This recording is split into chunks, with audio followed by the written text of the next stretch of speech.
Live from New York. It's the second best pun-filled show on FS1. J-Mac is the king.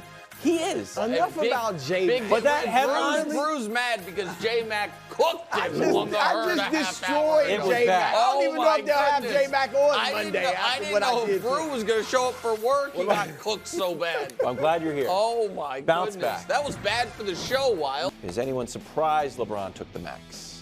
Well, this went, I think, exactly how on Monday I said it was going to go, which was Rob Pelinka and the Lakers front office wouldn't be able to do their jobs well enough, so LeBron would just end up taking the money.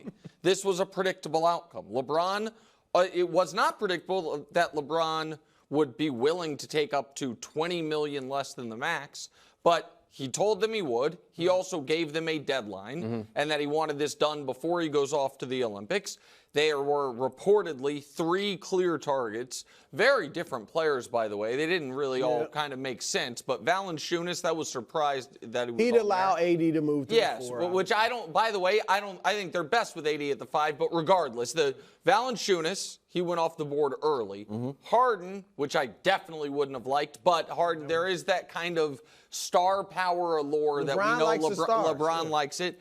And then Klay Thompson, who they went after. If you read The Athletic today, and we'll talk about this more later, Rob Pelinka was never able to quite get on the phone, much less get a meeting with, but LeBron did, and then Klay ended up choosing Dallas, and that's that. And so just like that was predictable, this will also be predictable. I'm not saying on this show, but in a lot of media circles, now LeBron will be criticized for something he never even had to do, which was offer to take less. Because now, I think there are some folks that are saying it was a fake offer. He was never going to take less, but I am very confident that if Klay Thompson had been like, you know what, I do want to come to the Lakers, LeBron was not going to be like, just kidding, actually, we don't have the money because I'm not taking less. He would have for Klay, and it didn't make sense. There's not guys left except for DeRozan, and DeRozan is not playing for $12 million bucks for 1 year, which is about the space they have. So, no, it makes sense that a max player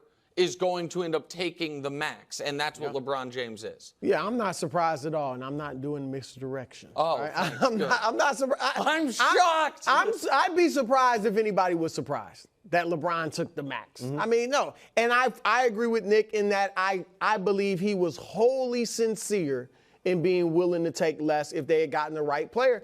He's been willing to do that before. I know there have been years where he's like, no, I'm definitely getting the max. When he first went to Miami, I've said it once, I'll say it again, he was willing to take less money to team up with Bosh and Wade. Yes, he was at his best. And he didn't have to because they ended up doing a sign and trade that helped Cleveland, but he was willing. So I'm not surprised at all about this. 2 things surprised me more than LeBron getting the max. One was that he did it only for 3 years, or for 2 years. I was thinking he'd take the 3 years, and if he wanted to retire before that, he could do it. But instead, he just took the 2 years. Now, I'm told, smartly, because one thing about LeBron and his representation, they've always been ahead of the curve. Like, even when he signed his shorter deal with Cleveland, his first max deal, he did it so he'd have options to leave earlier if they couldn't get over the hump. That's what he did.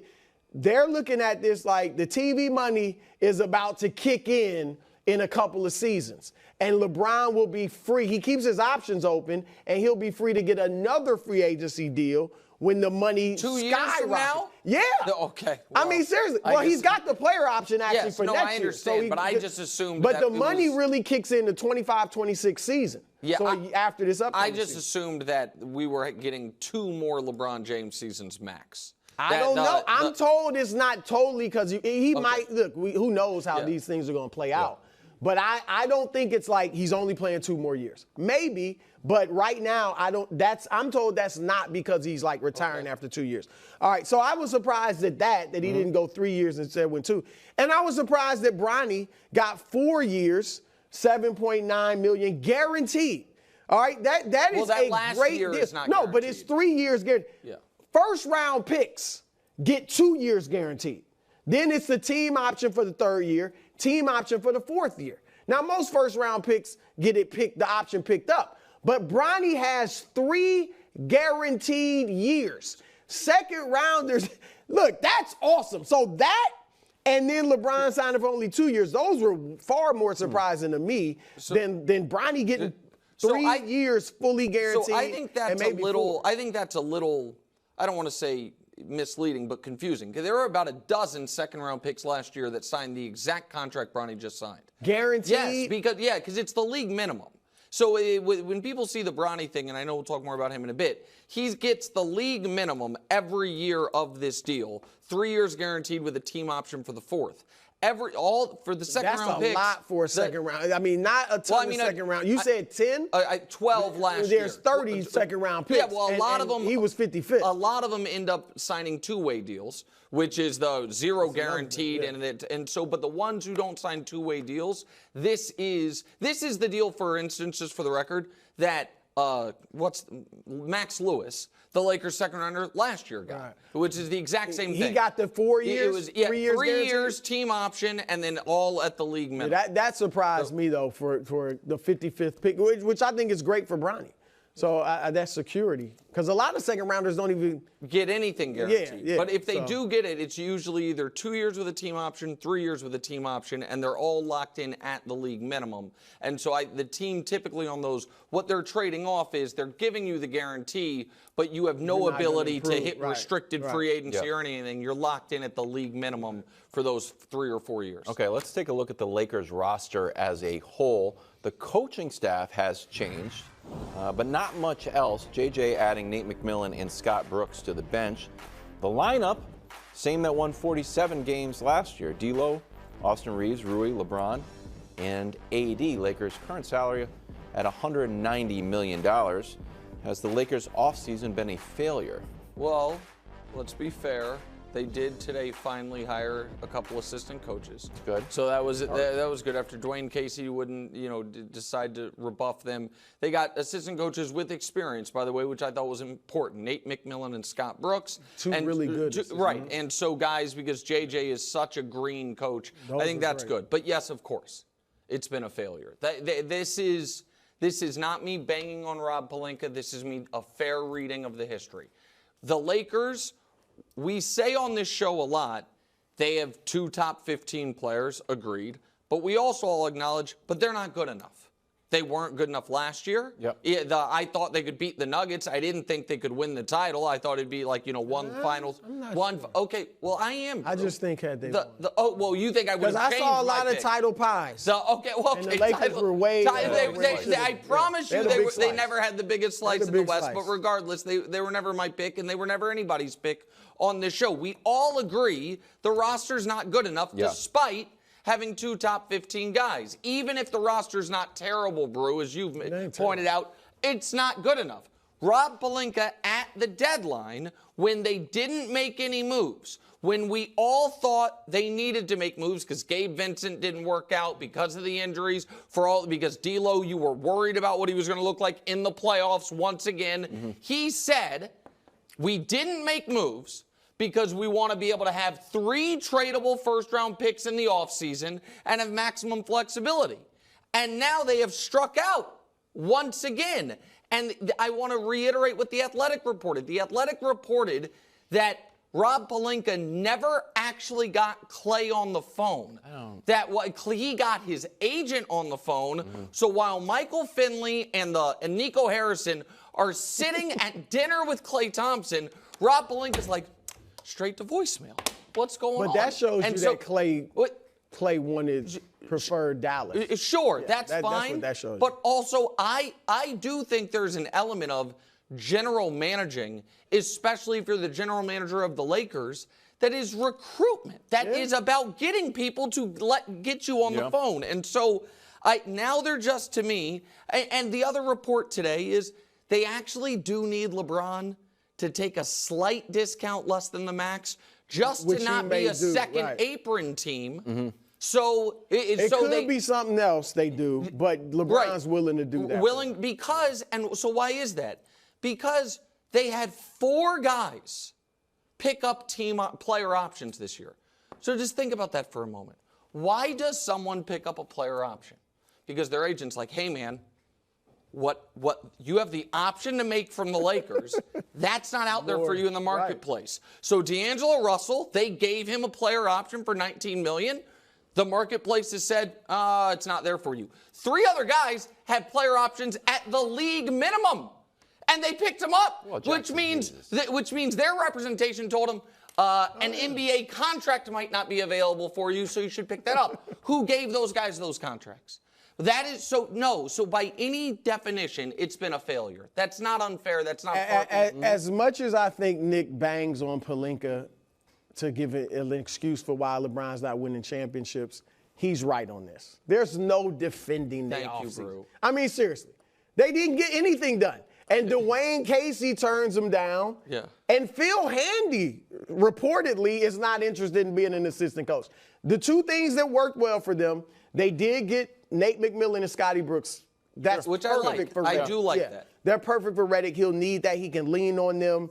And then the draft was good. I mean, and Dalton Connect kind of fell to him, but that was good. A good pick. I like getting Bronny, giving him a chance, seeing what he can do, because he does have. I mean, Redick got criticized for saying Bronny earned this and all that. And I get if people want to say, it was nepotism, and obviously that had a big role in it. But he's right in that Bronny does have high basketball IQ. He makes smart decisions. He obviously has plus athleticism where he could be a good defender. So taking a 55th pick on him, that's fine. That's all good. But their improvement this year is going, if there's going to be any, is going to have to be Redick is a great coach. Better than we expected. And what strategic moves he can make. And then there are 3 guys, and this is something, a bright spot if for Lakers fans potentially, Jared Vanderbilt, Spencer Dinwiddie, and Gabe Vincent were essentially out. None of them played 30 games. Yep. And I know they came back, Dinwiddie and I liked and Vincent for the playoffs. Record, but But they didn't play, weren't in their groove. If those 3 can stay healthy and play as well as we've seen them play in the past, then that could help them improve. Still not contenders. But I don't think that's just because of the I think LeBron, in terms of his numbers, is still great, and I think he's still a great player, but he just can't impact the game like he used to. It would help if Anthony Davis could really take the reins and be the number 1 guy definitively, and then LeBron could be that second guy. Conversation I know. I'm just saying, I just don't think it's the lack of depth. I mean, look at Denver's, But Denver's, so I guess. I mean, it's just not. They're not having their stars aren't having the impact on the game that other stars. But so this is where sometimes we get crosswise in the conversation, and I don't want us to. I just if we were to just remove the names, and you were to say you run a basketball team that has the 9th and 13th best players in the league. Which, do you think that's a fair approximation of LeBron, LeBron and Anthony Davis? Okay, so they have the impact on winning, all of it, of the 9th and 13th best players. Do you have a responsibility to field a roster is it possible to field a championship contending roster if your best 2 guys are 9th and 13th in the league? Well, 2 years ago they were that. They got to the Western Conference Finals. Exactly, and right now they're not. That's my point. But why is that not? The players are essentially the same. What do you mean the players are essentially the same? This is essentially the same team that got to the Western Conference Finals. And I think the West is harder. I think the league is. I think Minnesota's better. I think Oklahoma City's better. Yeah. I think that you have not kept up with the Joneses, which is, and I know that it seems like I'm the one always banging on the Lakers. This Sam Quinn from CBS. I read all the Lakers articles today. This is, I think, a sober reading of it. It is not hard to see why people might be a bit hesitant to join the Lakers. The team is often a circus. The front office continues to escape accountability for the team's on-court failures, even as coach after coach is jettisoned for them. It's not clear exactly what the on-court plan is. Wildes, you said something yesterday off the air that I think was smart and fair, and I'm going to bring it on the air if I may. I hope it was nice. No, it was... I don't know what GM you said. It might have been Presti. Oh, Presti. Yeah. May I use this example? I don't think I think it's a smart point that if Presti came in and took over the Lakers, the first meeting he would have with Jeannie Buss, he might say, you know what? The best thing we probably could do is talk to LeBron about a trade or maybe even Anthony Davis and start the thing. Before he got right, the no and trade. right, before this is yesterday's conversation, but yes, and admit where we are and try to reboot it, right? If you're not going to do that, then don't you have an obligation to go in the other direction, which is, might be a long shot, but we have the oldest player in the league and a brittle 30-something-year-old. Let's not hold on for dear life to these future first-round picks. It seems like they are instead doing the middle way, which is no path, which is a foot in both pools. That's what's frustrating to me. I think they're trying to make moves, and they're not able to. And you can blame that on Pelinka because that's his job.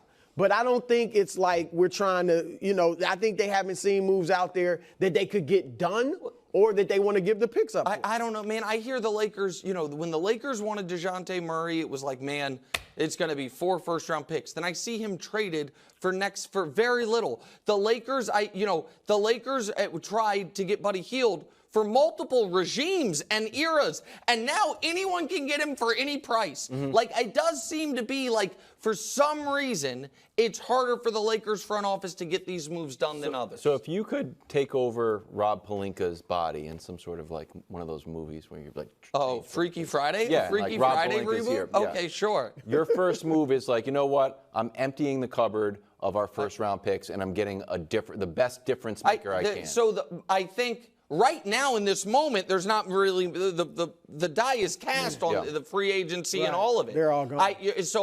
I think there's a lot of things I would have done differently, which is I would have believed my eyes with D'Angelo Russell in last year's postseason, and I wouldn't have rode with him again this year. I would have made a concerted effort to figure out and fix.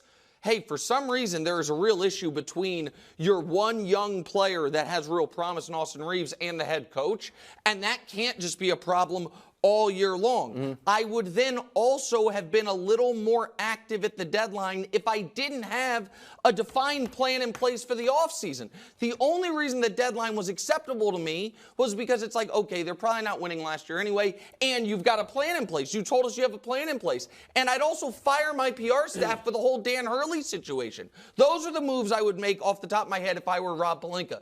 But I'm not. I also, by the way, would have not, if I was Pelinka, wouldn't have traded for Kyrie, and that was a mistake. But so I'm not acting like I have all the answers, but this just seems like it's too often like this for the Lakers. Yeah, look, I think the challenge, arguably your best player is 39 years old.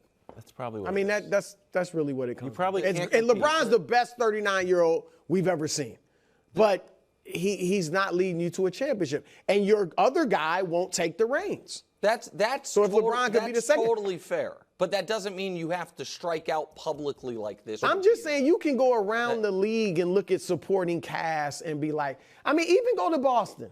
Sam Hauser, is he that impressive? Hold on, but No, but we're Drew talking about Boston's 3, a bad 4, example. 5, No. I'm just saying. Drew I and can Kristaps. name. Drew, Kristaps, Derek White. Is there 3? Okay, pretty good. LeBron, AD, Austin Reeves, and D'Angelo Russell. I'm not saying it's equivalent, but I'm saying after that, then in Boston, like I said, the bench, Peyton Pritchard, and Sam Hauser aren't that impressive. Right, but what I'm saying is... And Kristaps Porzingis got hurt. Right, but if you use Boston, I don't know if Boston's the best. I'm not saying that's the best. But Austin Reeves I'm just saying we can look their around sixth the man, league. not their third man. And D'Angelo Russell would not play for Boston. He wouldn't. He would never roll. I don't know. And so like that. But regardless, we can move on. I'm just saying. I think the supporting cast is solid. I think just really quick. Don't you think that throughout NBA history, and I know the Celtics were a blip, but they still had a top 5 player, if you want to call Tatum a top 5 player, that championships are won by one of the top 5 guys. Yes. And 9 and 13 seem like you could add them up and combine them into like a top 5 guy, but the impact is actually not there. Yeah, yes, I agree with that. And so it is, to me, it is, and the Western Conference Finals might fly in the face of this to a degree, I understand. But I don't think that this team has shown a propensity to, I think they are gun-shy post the Russell Westbrook trade. I think that they feel like, man, that That usually gets people fired. We smartly laid all of that at LeBron's feet, Yep. and now we don't want to make any significant moves. And so it feels to me like they're a team of half measures.